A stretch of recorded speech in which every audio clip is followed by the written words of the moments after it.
बातमी कोल्हापुरातून मतदान ज्यांनी पैसे देऊन मागितलेले आहे त्यांना मतदान देऊ नका असं कोल्हापुरातील सामाजिक कार्यकर्त्यांनी आवाहन केलेलं आहे। पैसे देणाऱ्या उमेदवाराला मतदान करू नका असं आवाहन कोल्हापुरातील सामाजिक कार्यकर्त्यांनी केलंय।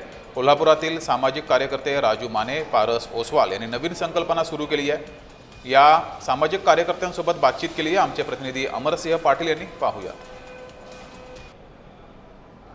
कोल्हापूर जिल्ह्यातील आणि कोल्हापूर शहरातील असे कार्यकर्ते आहेत ज्यांनी उमेदवार द्यावी आणि उमेदवारी दिली नसली तरी तुम्ही कोल्हापूर शहराचा विकास करू शकता असं सांगण्याचा एक प्रयास करत आहेत। माझ्याबरोबर बोलण्यासाठी आहेत एस फॉर एस टायगरचे राजू माने। काय सांगाल की आपण उमेदवार नसाल तरी काहीतरी म्हणताय की महापालिकेची आमसभा व्हायला पाहिजे?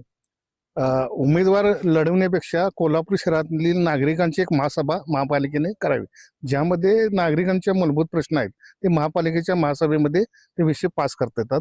जरी महापौरासहित सर्व सदस्यांनी जर त्या विरोध केला आणि महासभेच्या नागरिकांनी जर त्याला पास केलं तर ते ठराव होऊन त्या नागरिकाची ती समस्या सुटू शकते। थोडक्यात पैसे दिल्यानंतर तो तुमचा विकास करेल का हा विषय आहे। नाही म्हटला मग तो त्याचे घातलेले पैसेच काढायला प्रयत्न करणार। मग त्यामुळे त्याला खर्चात पडू नका।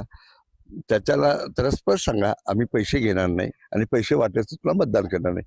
आम्ही पैसे घेणार नाही, पैसे वाटायचं आम्ही मतदान करणार नाही। त्यामुळे तुम्ही पैसे वाटू नका। तुम्हाला काय जोर लावायचा आहे, शक्तीचा जोर लावा, विकासाचा जोर लावा, पुढच्या 5 वर्षात तुम्ही काय केलं ह्याच्यावर जोर लावा, पण पैसे वाटू नका एवढं आव्हान करा। अमरसिंह पाटील, जय महाराष्ट्र, कोल्हापूर।